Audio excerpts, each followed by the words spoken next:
তারা বলল, হে আজিজ, এ ব্যক্তি যাকে তুমি ধরে রেখেছ তার পিতা বেঁচে আছে, সে অতিশয় বৃদ্ধ, সুতরাং এর জায়গায় তুমি আমাদের একজনকে রেখে দাও। আমরা দেখতে পাচ্ছি আসলেই তুমি মহানুভব ব্যক্তিদের একজন। সে বলল, আল্লাহ তাআলা আমাকে ক্ষমা করুন, যার কাছে আমরা আমাদের হারানো মাল পেয়েছি তাকে বাদ দিয়ে অন্য কাউকে রেখে দেব কি করে? এমনটি করলে আমরা তো জালেমদের অন্তর্ভুক্ত হয়ে যাব। অতঃপর তারা যখন তার কাছ থেকে সম্পূর্ণ নিরাশ হয়ে পড়ল, তখন তারা একাকী বসে নিজেদের মধ্যে সলা পরামর্শ করতে লাগলো। তাদের মধ্যে যে বয়সে বড় ছিল সে বলল, আচ্ছা, তোমরা কি এটা জানো না তোমাদের বৃদ্ধ পিতা তোমাদের কাছ থেকে আল্লাহর নামে অঙ্গীকার নিয়েছিলেন? তাছাড়া এর আগে ইউসুফের ব্যাপারেও তোমরা কত বড় অন্যায় করেছিলে। আমি তো কোনো অবস্থায় এ দেশ থেকে নড়ব না যতক্ষণ না আমার পিতা আমাকে তেমন কিছু করতে অনুমতি দেন, কিংবা আল্লাহ তাআলা আমার জন্য সুন্দর কোনো একটা ব্যবস্থা করে না দেন। মূলত আল্লাহ তাআলাই হচ্ছেন সর্বোত্তম ফয়সালাকারী। বয়সে বড়টিও তাদের বলল, তোমরা বরং তোমাদের পিতার কাছে ফিরে যাও এবং তাকে বলো, হে আমাদের পিতা, তোমার ছেলে বাদশার পানপাত্র চুরি করেছে। আমরা তো সেটুকুই বর্ণনা করি যা আমরা জানতে পেরেছি। আমরা তো গায়েবের খবর সংরক্ষণ করতে পারি না। তোমার বিশ্বাস না হলে যে জনপদে আমরা অবস্থান করেছি তাদের কাছে জিজ্ঞেস করো, এবং সে কাফেলাকেও জিজ্ঞেস করো যাদের সাথে আমরা একত্রে এসেছি। আমরা আসলেই সত্য কথা বলছি। দেশে ফিরে পিতাকে তারা এভাবেই বলল। কথাগুলো শুনে সে বলল, আসলে তোমাদের মন তোমাদের সুবিধার জন্য একটা কথা বানিয়ে নিয়েছে এবং তাই তোমরা আমাকে বলছো। অতঃপর সবরই হচ্ছে উত্তম পন্থা। আল্লাহ তাআলার অনুগ্রহ থেকে এটা খুব দূরে নয়। তিনি হয়তো ওদের সবাইকে একত্রেই একদিন আমার কাছে এনে হাজির করবেন। অবশ্যই আল্লাহ তাআলা সর্বজ্ঞ ও প্রজ্ঞাময় কুশলী।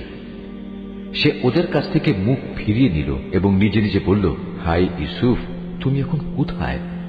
শোকের কারণে কাঁদতে কাঁদতে তার চোখ সাদা হয়ে গেছে। সে নিজেও ছিল মনোকষ্টে দারুণভাবে ক্লিষ্ট। পিতার এই অবস্থা দেখে তারা বলল, আল্লাহর কসম, তুমি তো দেখছি শুধু ইউসুফের কথাই মনে করে যাবে, যতক্ষণ পর্যন্ত না তার চিন্তায় তুমি মুমূর্ষ হয়ে যাবে, কিংবা তার চিন্তায় তুমি সম্পূর্ণ ধ্বংস হয়ে যাবে। সে আরো বলল, আমি তো আমার অসহনীয় যন্ত্রণা, আমার দুশ্চিন্তাজনিত অভিযোগ আল্লাহ তাআলার কাছে নিবেদন করি, এবং আমি নিজে আল্লাহর কাছ থেকে তার কথাবার্তা যতটুকু জানি তোমরা তা জানো না। হে আমার ছেলেরা, তোমরা মিশরে যাও এবং ইউসুফ ও তার ভাইকে আর একবার তালাশ করো। তালাশ করার সময় তোমরা আল্লাহ তাআলার রহমত থেকে মোটেই নিরাশ হইও না। আল্লাহ তাআলার রহমত থেকে তো শুধু কাফেররাই নিরাশ হতে পারে। তারা যখন পুনরায় তার কাছে হাজির হল, তখন তারা বলল, হে আজিজ, আমাদের পরিবার পরিজন দুর্ভিক্ষের কারণে বিপন্ন হয়ে পড়েছে। এবার আমরা সামান্য কিছু পুঁজি এনেছি, এটা গ্রহণ করে আমাদের পূর্ণ মাত্রায় রসদ দান করার ব্যবস্থা করুন। মূল্য হিসেবে নয়, বরং এটা আমাদের বিপন্ন মনে করে দান করুন। যারা দান খয়রাত করে আল্লাহ তাআলা তাদের পুরস্কৃত করেন। ভাইদের এই আকুতি শুনে সে বলল, তোমরা কি জানো তোমরা ইউসুফ ও তার ভাইয়ের সাথে কি আচরণ করেছিলে? কত মূর্খ ছিলে তোমরা তখন। তারা বলে উঠল, তুমি কি ইউসুফ? সে বলল, হ্যাঁ, আমি ইউসুফ, আর এ হচ্ছে আমার ভাই। আল্লাহ তাআলা আমাদের উপর অনেক মেহেরবানি করেছেন। সত্যি কথা হচ্ছে, যে কোনো ব্যক্তি তাকওয়া ও ধৈর্যের আচরণ করে সে যেন জেনে রাখে আল্লাহ তাআলা কখনোই নেককার মানুষের পাওনা বিনষ্ট করেন না। ওরা বলল, আল্লাহর কসম, আজ আল্লাহ তাআলা নিশ্চয়ই তোমাকে আমাদের উপর প্রাধান্য দিয়েছেন। আমরা আসলেই অপরাধী। ভাইদের কথা শুনে সে বলল, আজ তোমাদের বিরুদ্ধে আমার কোনো অভিযোগ নেই। আল্লাহ তাআলা তোমাদের ক্ষমা করে দিন, কেননা তিনি সব দয়ালুদের মধ্যে শ্রেষ্ঠ দয়ালু। এখন তোমরা বরং আমার গায়ের এই জামাটি নিয়ে যাও এবং একে আমার পিতার মুখমণ্ডলের উপর রেখো, দেখবে তিনি তার দৃষ্টিশক্তি ফিরে পাবেন। অতঃপর তোমরা তোমাদের সমস্ত পরিবার পরিজনদের দিয়ে আমার কাছে চলে এসো। এদিকে এই কাফেলা যখন মিশর থেকে বেরিয়ে পড়ল, তখন তাদের পিতা আপনজনদের উদ্দেশ্য করে বলতে লাগলো, তোমরা যদি সত্যিই আমাকে অপ্রকৃতিস্থ মনে না করো, তাহলে আমি তোমাদের বলবো, আমি যেন চারিদিকে ইউসুফের গন্ধ পাচ্ছি। ওখানে যারা হাজির ছিল তারা বলল, আল্লাহর কসম, তুমি তো এখনো তোমার সে পুরনো বিভ্রান্তিতে পড়ে রয়েছ। অতঃপর সত্যিই যখন ইউসুফের জীবিত থাকার খবর নিয়ে সুসংবাদ বাহক তার কাছে উপস্থিত হল এবং ইউসুফের কথানুযায়ী তার জামাটি তার মুখমণ্ডলে রাখল, তখন সাথে সাথেই সে দেখার শক্তি ফিরে পেল। উৎফুল্ল হয়ে এবার সে বলল, আমি কি তোমাদের কথা বলিনি? আমি আল্লাহর কাছ থেকে এমন কিছু জানি যা তোমরা জানো না।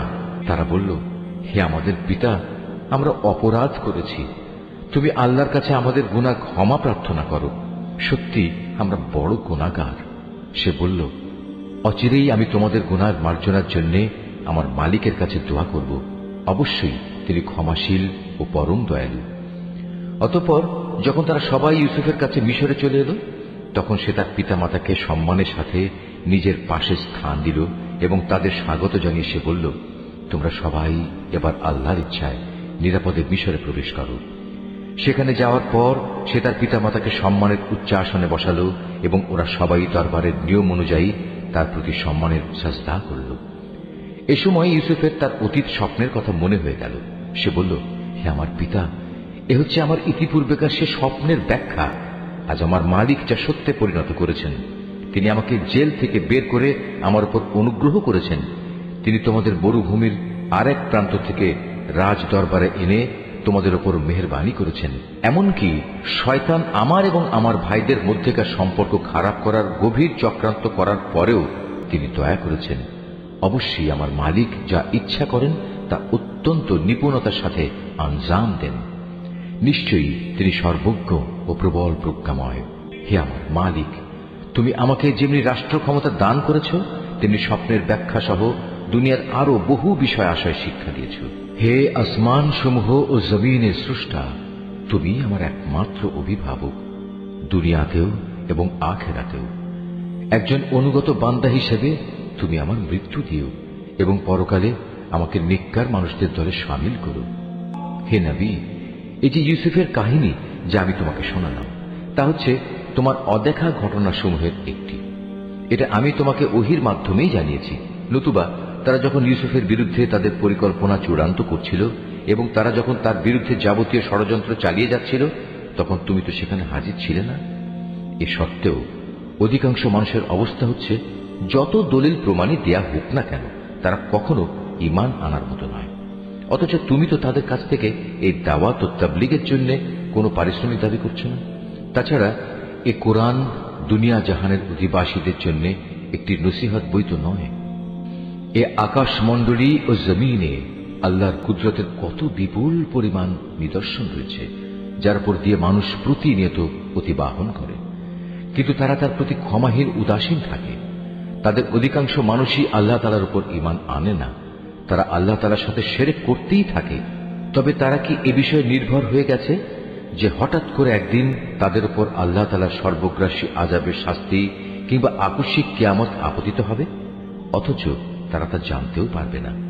হে নবী, এদের তুমি বলে দাও, এ হচ্ছে আমার পথ, আমি মানুষদের আল্লাহর দিকে আহ্বান করি।